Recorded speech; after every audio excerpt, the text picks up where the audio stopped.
Gospod Zorko, vaši prvi odzivi na novega lastnika, strateškega lastnika so bili, vi ste bili veseli, izražali ste veselje, navdušenje. Kako je s tem navdušenjem, veseljem zdaj? Poglejte, na vprašanje poskušam malo širše odgovoriti. Ta postopek je potekal kar nekaj let. Odkar sem prišel jaz v Laško, to je leta 2009, julija, smo se mi borili z bankami za reprograme in za razdolžitev firme. To je v bistvu končna oblika, ki se je tudi začela z tem podpisom dogovora z bankami lani 30. aprila.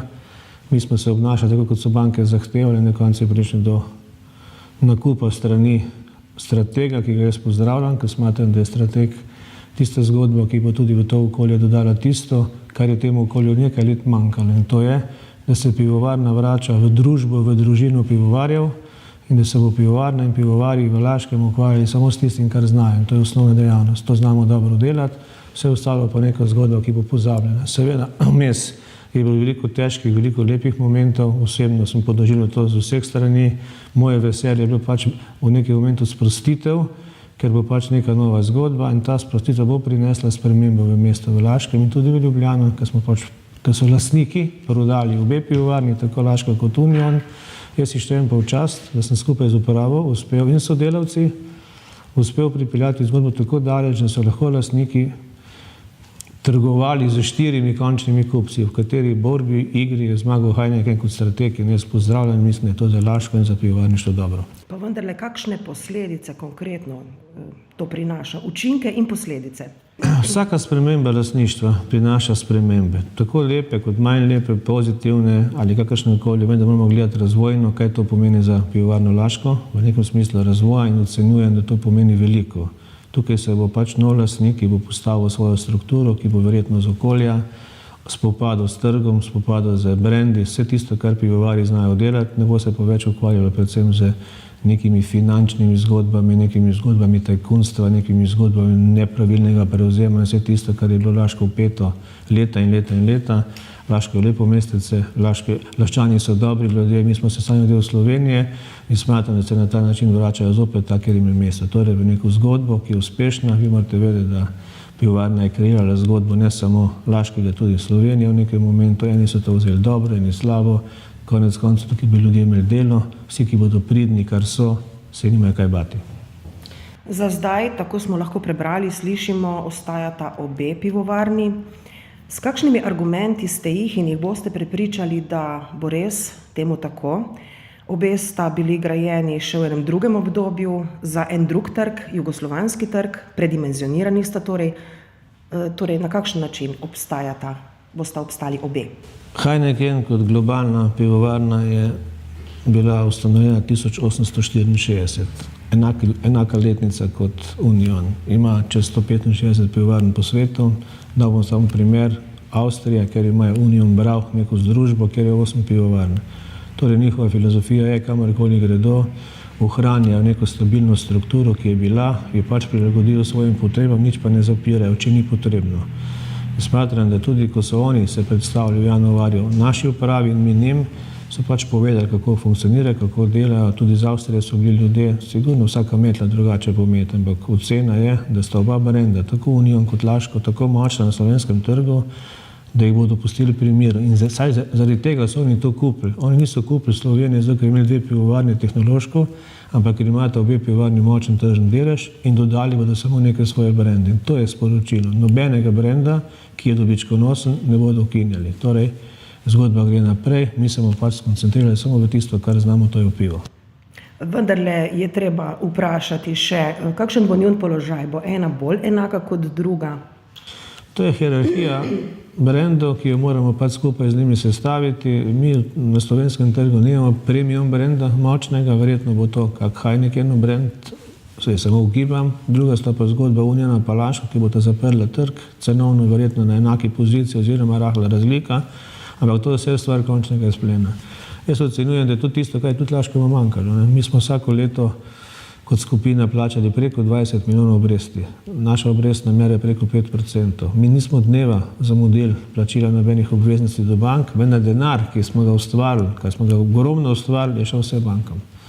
Zdaj bo nastal pa nov moment, da denar, ki se bo ustvarjal, se bo tudi lahko namenil delno za razvoj oziroma delno za vložek v marketing. Moram pa poudariti, da so obe pivovarne tehnološko ocenjene kot dobre, še vedno, kljub temu, da se že 15 let nič ne vlaga, torej so v nekem obdobju preteklosti bile prekapacitirane, delane nadimenzijsko za cel jugoslovanski trg. V tistem času, ko je nastala vojna za, da tako rečem, za union med Laškim in Interbrewo, so vse globalne pivovarne po svetu zaprle Balkan. Ne. Danes, kamorkoli stopite na ex-jugoslovanskih trgih, imate lokalno in globalno trge zaprte in ti brez marketinga, brez denarja ne moreš spremljati brendov in osvajati tržišč. Torej, nastaja nov moment možnosti. Pred časom je bil sinonim za laško pivo, na Štajerskem zlasti, Rogi, se pravi Zlatorog. Kako je s pozicijo te blagovne znamke? Še vedno, to je zelo močen brend. Jaz mislim, da ga se še vedno več proda kot, več proda kot drugi na slovenskem trgu. Tržni delež obeh pivovarn je kljub temu, da je standard v Sloveniji padal, narastel. Mi moramo vedeti, da mi se ne spopadamo samo rdeča pa zelena barva. Globalno je slovenski trg odprt, mi smo del Evrope, vi imate diskontne trgovine, ki prihajajo s tujimi pivi. Vi imate Heineken, ki vdira z vseh strani na slovenski prostor in ostali, tako da je ponudba strahotna, padec standarda, ljudje imajo 120 000 nezaposlenih. Vse to je nek konglomerat, ki diktira potrošnjo. Tudi trošarinska politika v Sloveniji je neprijazna do pivovarja, mi imamo zelo visoko trošarino in z tega vidika smatram, da je bilo v teh letih pomanjkanja sredstev, napadov na pivovarno Laško naredito ogromno, da smo mi ohranili tržni delež, celo dvignili tržni delež, napadali tuje trge, če lahko tako rečem, govorim v Italiji, Bosni, Hrvaški, delno tudi Kosovo, in smo kljub temu, da nas nobeden to ne pozna, 35% količin že mi izvažamo. Torej smo postali že izvozna firma, ne sem domača firma. In to je tisto, kar je tudi Heineken spodbudilo, zaznava nas na tujih trgih. Slovenija je en otok v Evropi, ki še ni bila globalno zaprta in je pač ta zgodba lastnikov pripeljala do tega in seveda tudi bank, da smo mi šli v to fazo iskanja dokapitalizatorja. Tu bi rad poudaril, če mi še dovolite ta čas, da uprava ne more prodajati firme, uprava lahko samo išče najboljšega lastnika, torej dokapitalizatorja, nekoga, ki bo strukturo finančno uredil, prodajajo lastniki in tudi tiste zgodbe, ki so se pač po medijih pojavljale, da je uprava Laškega oziroma Zorko prodaja. To ni res, mi smo vse imeli usklajeno z lastniki, z bankami. Eno stvar nismo naredili, ki bi šla mimo dogovora in pripeljali do tukaj, kaj je. Tudi v ponedeljek, ko se je pač ta podpis med lastniki in Heinekenom zgodil, so nam vsi lastniki čestitali, se zahvalili za korektno igro. Tudi skladi, ki so izpadli iz končne igre, so poslali vsa priznanja, da smo korektno, pošteno, transparentno vodili to igro, da so lahko prepoznali na velike možnosti, ob možnosti nakupa pivovarne, je to dobra firma. Pivovarna je večji sistem z vsemi številnimi drugimi stvarmi in firmami, ki jih ima v lasti, med drugim tudi Delo. Zdaj spet beremo in slišimo, da se Delo prodaja. Kdo pravzaprav zdaj to prodaja? In koliko je resnice sploh v tem? Resnica je tem, da se Delo prodaja že dolgo časa. Mi smo vse, kar ni v osnovni dejavnosti, bili zadolženi po tem sporazumu z bankami, ki sem ga prej omenil, prodati, med njimi tudi Delo. Mi smo še vedno v fazi iskanja kupcev, je kar nekaj interesov. Tudi v tem dogovoru s Heinekenom je, da se pač Delo prodaja naprej, če prije do neke ustrezne cene. O tem bom lahko kratko in več spregovoril. Definitivno je podelano v prodajnem postopku in jaz upam, da bomo uspeli najti ustreznega, primernega lastnika, ki bi tudi to blagovno znamko naprej razvijal. Gre pač za to, da je zdaj ravno ta prodaja se zgodila oziroma nakup in nekako ni logično in ni jasno, kdo je tisti, ki prodaja. Zato sprašujem. Še vedno prodaja Laško, ker je še vedno lastnik, tudi Heineken še ni naš končni lastnik. Heineken je pač podpisal pogodbo. Ta pogodba bo zdaj šla v preverjanje vsem ustreznim organom, raznim agencijam za varnost konkurence in podobno, kjerkoli skupaj nastopamo. In ko bo ta stvar dokončna, ko bo dobil soglasje, potem bo Heineken postal lastnik, se bo izmenjali delnice in denar. V tistem času pa mislim, da bo tudi ta uprava skupaj s tem nadzornim svetom uspela dogovoriti postopek okoli Dela. Že morda kaj veste, kdaj bo Urad za varstvo konkurence rekel zadnjo besedo? To bi se težko prejudicirati, jaz upam, da čim prej. Čeprav vedno, če se spomnite primera Mercatorja, ker smo tudi bili deležni kritike, to je kar nekaj mesecev potekalo. Mercator je od podpisa pogodbe do zaključka poteklo, če se ne motim, 9 mesecev. Zadnji primer je Radenska, ki je tudi bila podpisana 19. december lani, pa zaključena v sredi marca letošnjega leta. To je normalen postopek 2, 3, 4, 5 mesecev. Zdaj, večja kot je firma, več kot ima tržnega deleža, bolj kot vpletena v nek širši globalni prostor, več teh agencij po posameznih državah se mora vključiti. In ne znamo oceniti časa. Lokalno okolje močno ste vpeti, to veva oba, vejo tudi drugi. Čistilna naprava je ena zgodba, v katero sta se nekako združili interesi pivovarne na eni strani, ki je morala čim prej to čiščenje svojih odpadnih voda urediti, in lokalna skupnost, torej občina. Nastal je potem nek pogodbeni odnos s koncesionarjem pred mnogimi leti, potem je prišlo do spora s tem koncesionarjem, zadnje pike pri tem sporu še ni. Zdaj to vse prenašate novemu lastniku. Kakšna je zdaj vloga in položaj v tej zgodbi nedokončani, kjer še ni čisto zadnje pike, lokalne skupnosti in uporabnikov na vse zadnje, ki to plačujejo? Jaz moram povedati, da odkar smo v Laškem izredno korektno sodelujemo z občino, županom, ker smo tudi zahvaljujem za vse, kar je tudi on nam pomagal. Tudi to je eden izmed zgodb čistilna naprava, ki je konceptualno bila za zdajšnje razmere zelo slabo zastavljena. To je pravno vprašanje. Mi se že nekaj časa pogovarjamo z županom, z vsemi vpletenimi, kako to zadevo razrešiti tako, da bo v dobro vseh, tako lokalnega, kot tudi pivovarne. Tudi pivovarna ne more mimo čistilne naprave. Vse to, kar ste me vprašali, so vsi naši potencialni kupci vedeli, ker smo vse stvari razkrili, in to je pač ena zgodba, ki se zdaj pravno rešuje. Jaz pričakujem, da bo v najkrajšem času prišel na mizo predlog, ki bo sprejemljiv tako za občino kot za pivovarne in recimo končnega lastnika, da se bo ta zadeva uredila, in pričakujem to v najkrajšem času. Zdaj med občino in pivovarno so še potem okrog te čistilne naprave neke nerazrešene, neki stroški, ki so tam nastali potem post festum. To govorimo pač o kubikih čiščenja vode, koliko je bilo to uporabno. Zato sem preomenil, da je bila pogodba konceptualno, ko jo zdaj gledamo, ni bila najbolj primerna. Mi moramo to zadevo urediti tako, da bo primerljivost normalna in da se bo lahko uredili. To pa ni enostavno, ker v tem času, ko se zdaj mi pogovarjamo, so nastale stroški, ki niso bili ustrezno porazdeljeni.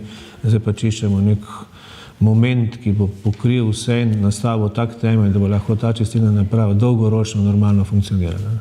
Tudi koncesionar ni vsega naredil, tisti, ki pač to dolgo, da jaz pač spremljam to zgodbo, težko tudi te stvari nekateri ljudje razumejo, je tako zakomplicirana pravno in organizacijsko, da se kar veliko strokovnjakov z njo ukvarja. Pivovarna je že drugo obdobje, bova rekla, tudi koncesionar vodovodov. Se v tem razmerju koncesijskem karkoli spreminja s prihodom novega lastnika v Laškem? Pivovarna je vedno tam, kjer je dobra voda. In v Laškem imamo dobro vodo in jaz mislim, da predpogoj za dobro pivo je dobra voda in to bo šlo normalno naprej. Tudi da so vse urejeno, tudi mi v vseh teh zadevah, kar jih delamo, ustrezno seznanjamo župana, da on tudi informira, jaz tukaj ne vidim nobenih težav, ravno nasprotno, stvari se bodo uredile tako, kot morajo biti, in mislim, da bo to šlo normalno naprej. Pivovarna pred leti tudi v zvezi s tem, povezano z vodovodi, odkupovala vsa zemljišča, kjer so bili vodohrami, kjer so bila vodna zajetja, potem so bili neki koncentrični krogi in hierarhije, kako in kaj. Kako je zdaj s temi zemljišči? Še vedno so v lasti, kot so bila. Jaz mislim, da naprej bo to zgodbo gospod Osjet kot tehnični direktor oziroma član uprave za tehniko v skupini naprej normalno razvija. Tudi on je ogromno razgovorov upravo z bodočimi lastniki, konec koncev s Heinekenom, kaj to pomeni. Tu je malo unikatna zgodba, kar se tiče vzdrževanja vodovoda in vsega tega, ker je pač pivovarna to prevzela nase, da je dobivala vodo, ampak jaz mislim, da ta stvar sploh ne vpliva nič in lahko občani mirno živijo, da bo to normalno naprej potekalo. Nekako v lokalni skupnosti je bilo zaznati potrebo in željo, da se ta lastništvo teh parcel prenese na lokalno skupnost. Kako je s tem? Pogledajte, to bomo mi vse ustrezno uredili, ko bomo videli, da je naš končni kupec. Jaz upam, da je zdaj Heineken tisti in potem sem usedel. Tudi jaz sem včeraj imel razgovor z županom in prvi tehnični obisk, ko bo končnega lastnika, tudi bomo tudi peljali na občine, da se spoznajo, da začnejo te stvari med sabo urejevati. Jaz tukaj ne vidim nobenih zadržkov, da stvar ne bo tako in da tega občani sploh čutili ne bodo. Koncesionar, torej drugo obdobje, vi osebno ste prevzeli ključe takrat, ko je bilo odprtje vodovoda. Pa me zanima, pri tem vodovodu se je kasneje izkazalo, da so vodni viri pravzaprav prešibki, ne? Grajeno je bilo pa pravzaprav v 85% z evropskimi sredstvi. Kaj se zgodi, če nek evrouradnik to zazna ta problem in zahteva vračilo denarja? Kolikšen bo vaš delež pri tem? To so že težke vprašanja, jaz ne bi želel prejudicirati. Jaz ocenjujem, da je pivovarna vedno ustrezno leta nazaj to urejevala. Zato sem tudi prej omenil, da je bila vpeta in je diktirala tempo nekega razvoja cele doline, ne samo mesta Laško, ker je pač v takih finančnih kondiciji bila tudi v neki kvazi lastniški strukturi take, da je lahko to prenašala. Danes so se te stvari odprle, se bo pač pivovarna pozicionirala normalno, tako kot jaz mislim, da bo nobenih potreb po kakršnemkoli vračilu, česarkoli, ampak samo bo potreba po vzdrževanju, nadaljevanju, organiziranju vseh teh vodnih virov, ki jih rabi pivovarna, seveda pa tudi občina in vsi ostali, ki pač koristijo vodne vire. Koncesijska pogodba, tale, kar zadeva vodovod, določa tudi, da morate vi, ko se lastništvo spremeni v več kot polovičnem deležu, koncedenta obvestiti o tem. A ste ga že in kdaj ga boste? Vredno to delamo in seznanjamo. Vsi so seznanjeni z našimi postopki, ker zato sem tudi prej omenil, da smo transparentno vse to. Veste, ko so prišli ti ljudje pogledati naše zadeve, so pogledali firmo, cel rentgen firme so naredili, ne? Od pravnih zadev, komercialnih, tehnoloških, tehničnih, ne vem kaj, ne naštevam vse do... Če rečemo figurativno od pritličja do podstrešja najbrž, ne? Še niže, ja. Od temelja do podstrešja. In kaj je to prav, ker nekdo, ko kupuje zgodbo, ki je v medijih bila prikazana kot nekaj nerazumljivega in ima tudi svoje lastnike, ki morajo zagovarjati. Ta transakcija ni mala, to je transakcija, ki ko bo zaključena, nekdo prevzame tam čez 400 milijonov obveznosti, mora tudi poročati svojim lastnikom, kaj je kupil, zakaj je kupil, koliko je plačal in te zadeve. Smatram, da so to vsi korektno naredili. To je bilo ogromno vprašanj. To so jaz osebno pač tistem obdobje, to je bilo mislim, da od 6. januarja do 19. smo tukaj imeli 5 predstavitev, to je bilo čez 100 ljudi, z raznih področjih, z raznim znanjem. Zanimivo je celo to, da so bili pivovari, ki so že bili na Laškem gradu, ki so poznali pretekle uprave, ki so poznali vse zgodbe, ki so bili pri Intermorovne. Ni bilo treba veliko dodati, oni samo malo pogledajo, vidim, točno vejo, zakaj se gre, imeli so vse podatke. Ne. Tudi vprašanja, nekatera so bila neprijetna, to moram povedati, ampak smo vse uspeli obraniti. Mi smo pač lokalni mediji in nas bolj zanimajo specifika te povezave, povezanosti vaše družbe z lokalnim, prepletenost z lokalnim okoljem, bolj kot tisto, kar se dogaja na vzven. Sam morate vedeti, pivovarna, zanimivo vprašanje, ki smo razmišljali, ampak moram poudariti, da pivovarna že dolgo časa ni bila lokalna pivovarna, pivovarna je bila nek sistem, neka oblika, ki je krepko posegla v Slovenijo, ki je vplivala s temi nakupi, pa govorimo od medijskih hiš do trgovske hiše, do vsega tega, pa še marsikaj drugega in je kreirala zgodbo širše. Z tega vidika so se določene stvari drugače potem odvijale in pivovarna Laško v nekem momentu presegla okvirje občine, žal je pa najbolj to čutila pa občina.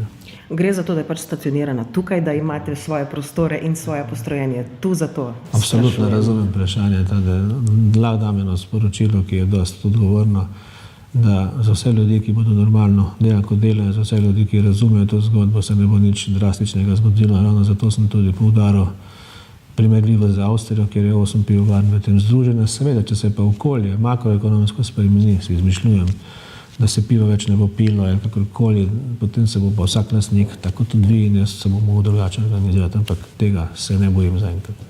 Pivo in cvetje je tik pred vrati. Bo letos kaj drugačno? Drugačno bo samo to, da se bo zopet vrnilo v stare okvire gabaritov, pomeni mesto kot to, ne več v Jagočah, tista lokacija se v nekem momentu ni prijela, pa je bilo čisto normalno razmišljeno. Zanimivo je pa ne.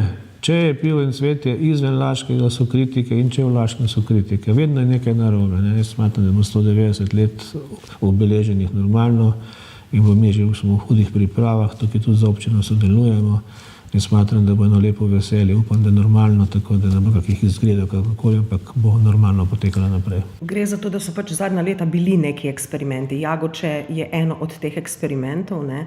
Nekoliko drugačen profil in izgled je imela ta prireditev v zadnjih letih, zato sprašujem. Vam tudi povedal, zakaj. Mi smo bili deležni vprašanj, kritik, karkoli se to razume, zakaj se nekaj ne spremeni. Mi smo iskali, kako spremeniti. Ne? Na koncu gotoviš, da boljše nič ne spreminjati, ker neka 50-letna tradicija, ki je bila, se je skozi dogajala v nekem mestu, mi samo poskušamo iskati vedno znova neke moderne, kakršnekoli pristope. Jagoč je bil en iz momentov, da bi nekdo rekorder postavili, da bi tam naredili prireditev za mladino, ne vem kako drugače, ker smo pač iz tega nabrežja to umaknili, ampak se je pokazalo, da ni bilo najboljše sprejeto. Ne. Ljudje hočejo priti v mesto, ljudje so navajeni tega rajanja, hoje čez most, gledati ognjemet in vse to, kar se dogaja in pač poskušamo to zadevo ohraniti. Ne. To gospod Osec z ekipo dosti korektno vodi, tudi občina sodeluje in mislim, da je zadeva taka, da bo še kar nekaj časa obstajala. Pivo in cvetje je neka marketinška prireditev, ki jo ne moremo gledati preko denarja, ampak gledamo preko tega, da je. Na ta način se tudi promovira Laško kot mesto, kjer varijo dobro pivo in tudi vidite, vse tujci prihajajo, to so zgodbe, ki so normalne in mi smo na to ponosni. Ampak vendarle vedno kritiki, tisti, ki so vsako prireditev pri nas, vzamejo v roke tudi kritiki, določen del javnosti, ki gleda na to drugače kot ostali. Vam očitajo, da se tej prireditvi priključuje vedno mlajša publika, tudi če sama ne pije, vidi, kako se pivo pije.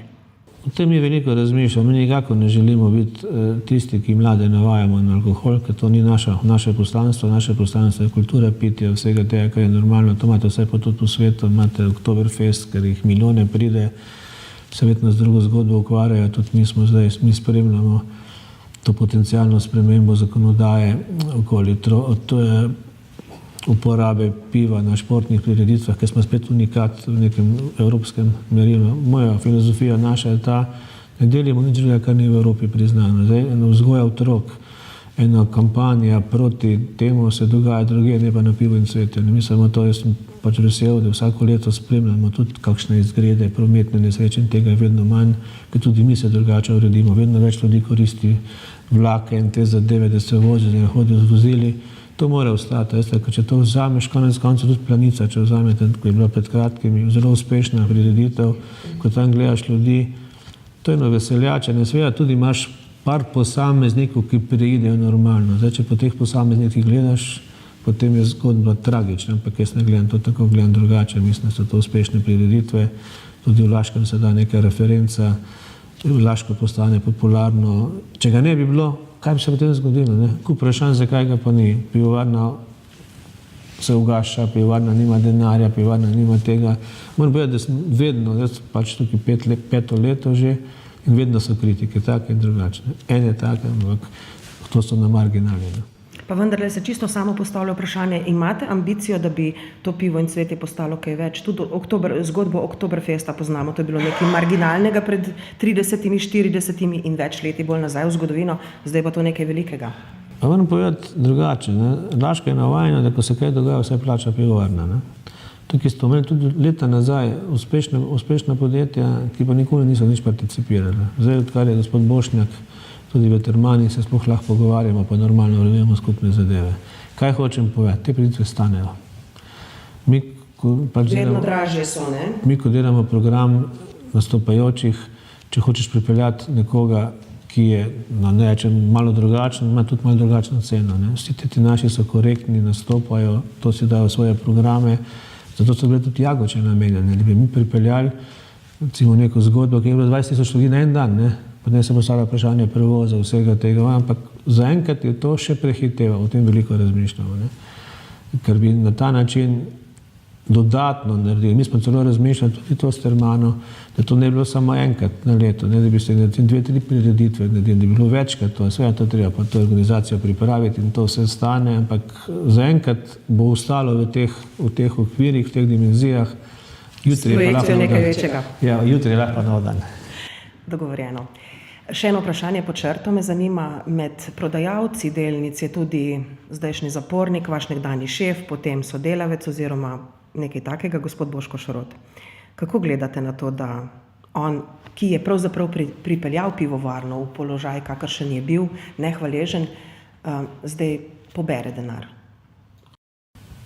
Težko vprašanje, zato ker pač bilo to na televiziji v lokalnem okolju, ampak kljub temu odgovarjal. Mi imamo vse stvari ustrezno zavarovane, to nam dela kup advokatov, ki te zadeve delajo. Jaz ne želim gospodu Šrotu nič težkega, ampak težko je sama situacija, koliko bo prišlo do prodaje in do prevzema, potem bo to tudi lokalcev, bo tudi pravno ustrezno regulirano. Mi imamo te stvari zavarovane, njegovo premoženje ni prosto prenosljivo, ampak je pač v nekem momentu preko sodišča zablokirano. Moram še vprašati, čisto res za konec. Dežurni opazovalci, če smem temu tako reči, so vas pomladili za vsaj 15 let zaradi vaše domnevno visoke plače. O plači spraševati seveda nevzgojeno vas ne bom, ampak vendarle, Ampak vendarle, jaz bom vprašala nekoliko drugače. Koliko časa se vidite na mestu tem, kjer ste zdaj? Jaz sem prišel v pivovarno Union na povabilo gospoda Turnška 1. marca 2004. Prej sem bil skozi v eni firmi v Celju in sem kar neko kariero v tem naredil. To je stvar novih lastnikov, stvar nekih odgovornosti. Jaz ne vem, kakšna je filozofija novega lastnika glede spremembe. Sigurno ima lastnik ene poglede, ki bodo pač predstavljeni. Jaz bom ustrezno potem tudi se mogel samo organizirati. Zdaj okoli 15 let se zahvaljujem, ker to ni res. To je bila samo mogoče neka sprostitev, pa neka simbolika medijev, kako se neke stvari naredijo. Res pa je, da smo jaz deležen vsako leto hudih napadov. Morate vedeti, da je ena kolegica novinarka je takle čas lansko leto napisala: za praznik dela bo Zorko brez dela. Ne, tudi jaz imam družino, otroke, tudi jaz imam okolje, imam prijatelje, ki te zadeve spremljajo. Ni mi enostavno za vse, kar se dogodi v Sloveniji, sem vedno jaz krivec, pa ni tako. Smatram, da samo korektno vodim to zgodbo in če mi bo ponujeno, bom premislil, predvsem se gre pa ne za mene, gre se za tim ljudi, ker to nisem ustvaril sam, to nisem naredil jaz, tukaj je veliko dobrih ljudi, veliko ljudi, ki vpetih v to zgodbo in vsak je dodal v ta mozaik, v to sliko nekaj, svoj košček in vsem se zahvaljujem za to. Upam, da se čez kakšne pol leta srečava, da greva čez kakšna podobna vprašanja. Hvala za pogovor. Hvala.